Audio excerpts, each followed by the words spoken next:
بسم اللہ الرحمن الرحیم واعتصموا بحبل اللہ جميعا ولا تفرقوا واذكروا نعمة الله عليكم إذ كنتم أعداء فألف بين قلوبكم فأصبحتم بنعمته إخوانا وكنتم على شفا حفرة من النار فانقذكم منها كذلك يبين الله لكم آياته لعلكم تهتدون صدق الله العظيم اللهم صل على سيدنا ومولانا محمد وعلى آل سيدنا وأصحاب سيدنا ومولانا محمد وبارك وسلم۔ نہایت ہی واجب الاحترام حاضرین مکرم، الحمدللہ آج ہم نے تیسری تراویح ادا کر لی ہیں اور سورہ آل عمران کا بھی کچھ حصہ ہم نے آج ختم کر لیا ہے اور سورہ النساء اس کا بھی کچھ حصہ آج سنا ہے ہم نے۔ جو آیت کریمہ میں نے تلاوت کی ہے یہ آل عمران کی آیت نمبر 103 ہے۔ ارشاد باری تعالیٰ ہے وَاعْتَصِمُوا بِحَبْلِ اللَّهِ جَمِيعًا وَلَا تَفَرَّقُوا إِلَى آخِرِ الْآیَةِ، اور تم سب مل کر اللہ کی رسی کو مضبوطی سے تھام لو اور تفرقہ مت ڈالو اور اپنے اوپر اللہ کی اس نعمت کو یاد کرو جب تم ایک دوسرے کے دشمن تھے تو اس نے تمہارے دلوں میں الفت پیدا کر دی اور تم اس کی نعمت کے باعث آپس میں بھائی بھائی ہو گئے اور تم دوزخ کی آگ کے گڑھے کے کنارے پر پہنچ چکے تھے، پھر اس نے تمہیں اس گڑھے سے بچا لیا۔ یوں ہی اللہ تمہارے لیے اپنی نشانیاں کھول کر بیان فرماتا ہے تاکہ تم ہدایت پا جاؤ۔ اس آیت کریمہ میں بہت کچھ کہنے کے لیے ہے، لیکن ہم جن کلمات پر توجہ دیں گے وہ ہے وَاذْكُرُوا نِعْمَةَ اللَّهِ عَلَيْكُمْ إِذْ كُنْتُمْ أَعْدَاءً۔ شان نزول یہ ہے کہ آپ سب احباب کو معلوم ہے کہ آقا کریم صلی اللہ علیہ وآلہ وسلم کی بعثت سے پہلے عربوں کے جو حالات تھے وہ آپس میں جنگ و قتال کا شکار تھے اور ان کے اندر مسلسل جنگیں لڑی جا رہی تھیں، ان کے اندر اتفاق نہیں تھا، اختلاف ہی اختلاف تھا، انتشار ہی انتشار تھا اور وہ آپس میں برسر پیکار تھے۔ اس آیت کریمہ کے ان الفاظ میں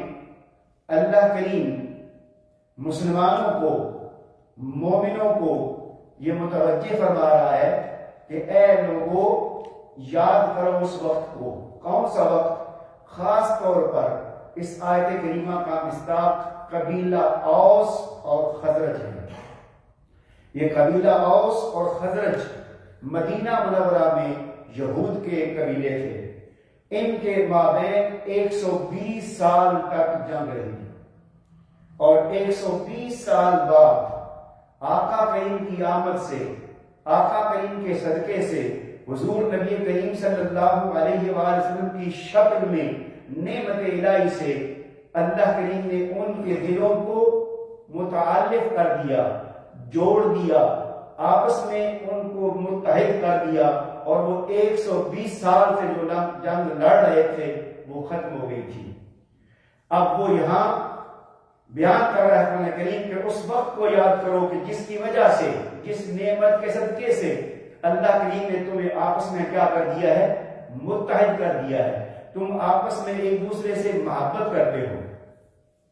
تو پھر ایک موقع پر جب ان کے درمیان ہلکا پھلکا کچھ اختلاف ہوا تو آقا کریم صلی اللہ علیہ وآلہ وسلم نے ان کو یاد کرایا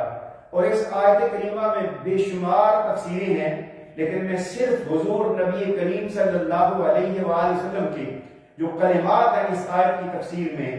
وہ میں بیان کرتا ہوں۔ آقا کریم نے جب ان کو دیکھا تو ایک مرتبہ آپ تشریف لائے، مخاطب فرمایا یا معاشر الانصار الم اجدکم ضلالا فہداکم اللہ بی، اے گروہ انصار، اے اوس اور خزرج، کیا تم گمراہی پر نہیں تھے؟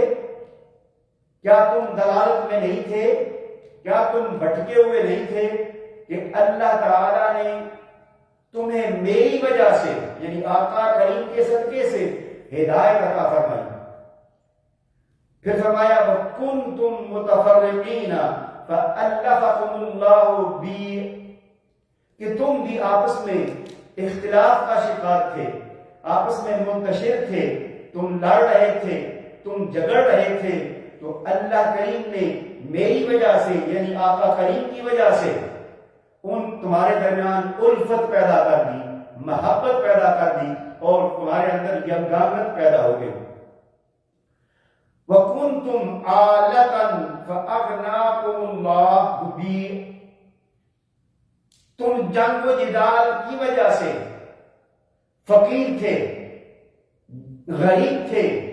تنگ دست تھے، تمہاری حالت بری تھی، تو اللہ کریم نے میرے صدقے سے، میری وجہ سے تمہیں غنی کر دیا۔ اس طرح آقا کریم نے ان کو متنبہ کیا، اور انہوں نے اس کے بعد کہا فَقَالُوا كُلَّمَا قَالَ شَيْئًا،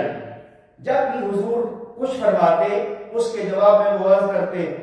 اللہ ورسولہ امن، یا رسول اللہ آپ صحیح فرما رہے ہیں، اور اللہ اور اس کا رسول جو ہے وہ سب سے بڑے محسن ہیں، سب سے زیادہ احسان کرنے والے ہیں، کوئی شک نہیں آپ کے ذریعے سے اللہ کا ہم پر احسان ہے۔ اب اس آیت کریمہ میں پیغام آخر میں یہ ہے کہ تمہاری حالت یہ بن چکی تھی کہ دوزخ کے کنارے پر تم کھڑے تھے، بس آنکھ بند ہونی تھی اور تم نے جہنم میں چلے جانا تھا، اور آقا کریم کی ذات مبارکہ کی وجہ سے اللہ کریم نے تمہیں جہنم سے بچا لیا۔ اب جہنم میں جانے کا سبب کیا ہے کہ تم اختلافات کا شکار تھے، تم آپس میں لڑ رہے تھے، تم اختلافات کر رہے تھے، تم انتشار کا شکار تھے، تو اللہ کریم نے میری وجہ سے، یعنی آقا کریم کے صدقے سے، آپ کے وسیلہ جلیلہ سے ان کو متحد کر دیا اور جہنم سے بچا دیا۔ گویا اس آیت کریمہ سے پتہ چلا کہ آقا کریم صلی اللہ علیہ وآلہ وسلم جو کہ انبیاء کے سردار ہیں، جو کہ آخری پیغام الہی کے پیغمبر ہیں، جو کہ دنیا اور انسانیت کی ہدایت کے لیے آئے ہیں، جو دنیا کو متحد کرنے کے لیے آئے تھے، جو دنیا میں الفت پیدا کرنے کے لیے آئے تھے، جو لوگوں میں محبت بکھیرنے کے لیے آئے تھے، محبتیں بانٹنے کے لیے آئے تھے، اور آپ کی آمد سے قرآن شاہد ہے کہ وہ امت جو کہ منتشر تھی، جو آپس میں لڑتے تھے، وہ متحد ہو گئے، اور اللہ کریم نے ان کو تباہی سے بچا لیا۔ مگر افسوس کہ وہی امت، وہی مسلمان جو کہ آقا کریم کے صدقے سے ایک وقت میں متحد ہوئے تھے، الفت کرتے تھے، آپس میں محبت کرتے تھے، کیا ہوا کہ آج ہم وہی امت جو ہے پھر اختلافات کا شکار ہے، انتشارات کا شکار ہے، آپس میں لڑ جھگڑ رہی ہے، اور نوبت یہاں تک آ پہنچی ہے کہ وہ لوگ تو کفار کو مسلمان کرتے تھے، کفار کو ایمان پر لاتے تھے، کفار کو ہدایت دلاتے تھے،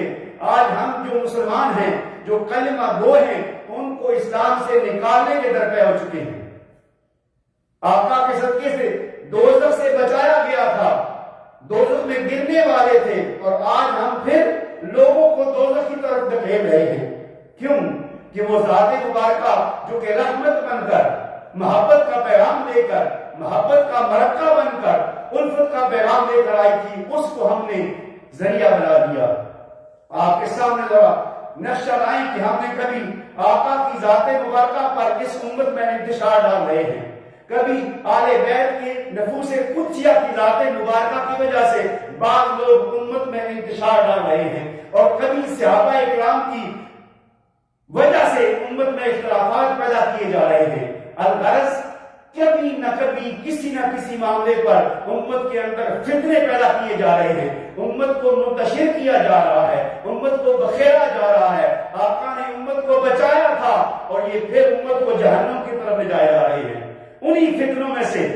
ایک فتنہ ہر سال کئی بار برپا ہوتا ہے، اور وہ یہ ہے کہ جب بھی ماہ رمضان آتا ہے، ماہ ذوالحجہ آتا ہے، اس میں بھی یہ امت کو ایک نہیں ہونے دیتے۔ اگر کبھی کہیں امکان ہوتا بھی ہے تب بھی ان کے اپنے مفادات، اپنی آراء، اپنی انا آڑے آ جاتی ہیں، اور وہ آقا کریم کے اسوہ حسنہ پر عمل نہیں کرتے، صحابہ کرام کی سیرت پر عمل نہیں کرتے، بلکہ اپنی انا اور اپنے جھوٹے جو دعوے ہیں اس پر قائم رہتے ہوئے امت کو منتشر کرتے ہیں۔ اب میں پہلے بھی گفتگو کی تھی کہ آقا کریم صلی اللہ علیہ وسلم کا عمل مبارک وہ شائع ہے، وہ ہمارے لیے معزز ہے۔ حضور نبی کریم صلی اللہ علیہ وسلم کی حدیث مبارکہ کی روشنی میں عربی باتیں نہیں پڑھتا ترجمہ، کہ آقا نے فرمایا کہ چاند کو دیکھو تو روزہ رکھو، چاند کو دیکھو تو عید کر لو، اور اس کے بعد پھر آقا کا عمل مبارک کیا ہے کہ آپ صلی اللہ علیہ وآلہ وسلم کے سامنے 29 شعبان کو ایک چھوٹے سے صحابی، چھوٹی عمر کے صحابی آ کر گواہی دیتے ہیں، آقا میں نے چاند دیکھ لیا ہے۔ تو حضور نبی کریم صلی اللہ علیہ وسلم اس کی وجہ سے فرماتے ہیں کہ لوگوں روزہ رکھو، اور آپ خود بھی روزہ رکھتے ہیں۔ گویا اس حدیث پاک کی تشریح فرما دی کہ یہ درست ہے کہ ایک شخص کی بھی گواہی قبول ہے۔ چلے اس کے بعد صحابہ دین کو سمجھنے والے ہیں، ہم سارے مولا کائنات حضرت سیدنا مولا علی کرم اللہ وجہہ کریم کے ماننے والے ہیں، ہم دیوانے ہیں۔ تو اگر آقا کریم مدینہ العلم ہے تو مولا کائنات باب العلم ہے۔ یہ ایک عمل مدینہ العلم کا تھا، آپ دیکھتے ہیں کہ باب العلم کا اس بارے میں کیا عمل ہے۔ حضرت فاطمہ بنت حسین علیہ السلام بیان کرتی ہیں کہ ان رجلا جاء وشهد عند علي رضي الله تعالى عنه بأنه رأى الهلال فصام وأمر الناس أن يصوموا، قال أصوم يوما من شعبان أحب إلي أن أفطر يوم رمضان۔ حضرت سیدنا علی کرم اللہ وجہہ کریم جو کہ باب العلم ہیں، جن کو آقا کریم نے علم کی سند دی ہے، ارے علم تو آتا ہی ان کے دروازے سے ہے، ان کی نسبت سے ہے، ان کے وسیلے سے ہے۔ کبھی ان کا عمل ہی پڑھ لیا ہوتا، ان کا عمل دیکھ لیا ہوتا تو تمہیں یہ نوبت نہ آتی۔ مولا کائنات فرماتے ہیں کہ ان کے پاس ایک شخص آیا، اس نے گواہی دی کہ میں نے چاند دیکھ لیا ہے۔ وہی عمل جو آقا کریم نے فرمایا تھا، آپ نے خود بھی روزہ رکھا اور لوگوں کو بھی روزہ رکھنے کا حکم دیا۔ آپ نے اسی پر اکتفا نہیں کیا، بلکہ آپ نے اس سے آگے بڑھ کر ایک اور مور لگا دی۔ وہ یہ فرمایا کہ مجھے شعبان کا روزہ رکھنا پسند ہے، بجائے اس کے کہ میں رمضان کا روزہ ترک کر دوں۔ کہ اگر اس شب میں کہ ماہ رمضان ہے یا کہ نہیں ہے، مجھے پسند ہے کہ میں شعبان کا روزہ رکھ لوں تاکہ ماہ رمضان کا روزہ میرا ضائع نہ ہو۔ مگر کیا ہوا کہ ہم نے آقا کی تعلیم کو چھوڑ دیا، مولا کائنات کی تعلیم کو چھوڑ دیا کہ وہ ایک گواہی پر عمل کر کے ماہ رمضان کا ثبوت دے رہے ہیں اور ہم گواہیاں طلب کر رہے ہیں۔ ایک آخری بات، حضور نبی کریم صلی اللہ علیہ وسلم کا فرمان ہے، لن تجتمع امتی علی الضلال، کہ میری امت کبھی بھی گمراہی پر جمع نہیں ہوگی، میری امت کبھی بھی دلالت پر جمع نہیں ہوگی، میری امت کی اکثریت ہدایت پر رہے گی۔ کیا بات ہے کہ عرب ممالک سے لے کر مشرق سے لے کر مغرب تک، امریکہ تک کوئی شخص بھی ایسا نہیں ہے جس کو چاند نظر آیا ہو۔ ارے بصارت نہیں ہے تو بصیرت ہی استعمال کر لیتے۔ بصارت سے مراد یہ ہے کہ جس نے چاند دیکھا ہے اس کو کہیں گے بصارت اس کی، اس نے آنکھوں سے دیکھ لیا ہے۔ بصیرت یہ ہے کہ جس نے دیکھا ہے اس کے دیکھنے پر ہی عمل کر لیتے کہ بھئی اس نے دیکھ لیا ہے، چونکہ آقا کا عمل مبارک ہے، مولا کائنات کا عمل مبارک ہے، تو اس بصیرت سے کام لیتے ہوئے، اور میں بطور پروف کہ یہ پرسوں کی بات ہے، چاند اگر نظر آیا ہے، ہم نے گواہیاں دی ہیں، لوگوں نے بھی اس کو بیان کیا ہے، اس کے باوجود ایک شخص نے کیا کیا ہے کہ چاند دیکھا ہے، اور چاند دیکھتے ہی اس نے چاند کی تصویر بھی بنا لی ہے۔ کیا کیا اس نے؟ چاند کی تصویر بھی بنا لی ہے، اور چاند کی تصویر بیس آج کل تو ماڈرن دور ہے، جب آپ پکچر بناتے ہیں اس کے ساتھ ڈیٹ ٹائم آ جاتا ہے۔ اس پکچر میں بھی وہ گروپ میں شیئر کر دوں گا، اس پکچر میں چاند 12 تاریخ 8:12 پر اس بندے نے سینٹا کروز کی ماؤنٹین پر وہ چاند دیکھا، اللہ تعالیٰ اس کو سلامت رکھے، دیکھتے ہی اس نے تصویر بنا لی ہے۔ چلیں اس نے ایک نے دیکھ لیا، آپ مت مانے کہ 15 لوگ ہیں، 20 لوگ ہیں، آقا کریم کے عمل مبارک پر اور مولا کائنات کے عمل مبارک پر اس ایک نے دیکھ لیا ہے، اس کے دیکھنے پر ہی عمل کر لیتے۔ لہذا میری گزارش ہی ہے کہ اس چیز کو اتنا نہ اچھالا جائے، کیونکہ امت میں انتشار پیدا کرنے کی بجائے ہم کوشش کریں کہ امت کو متحد کریں۔ اب اگر 40 لوگ ایک طرف ہیں اور 2 ایک طرف ہیں تو آقا کریم کی حدیث مبارکہ لن تجتمع امتی علی الضلال، اس کا مفہوم کیا ہوگا؟ تو اللہ تعالیٰ کا فضل ہے، اس کا احسان ہے کہ ہم نے جو فیصلہ کیا وہ آقا کریم کی سنت کے مطابق ہے، صحابہ اکرام کی سنت کے مطابق ہے، اور مولا کائنات کے عمل مبارک کے مطابق ہے۔ اللہ تعالیٰ ہمیں آپ کی سنتوں پر ہی قائم دائم رکھے اور اسی پر عمل کرنے کی توفیق عطا فرمائے۔ وما علینا الا البلاغ المبین۔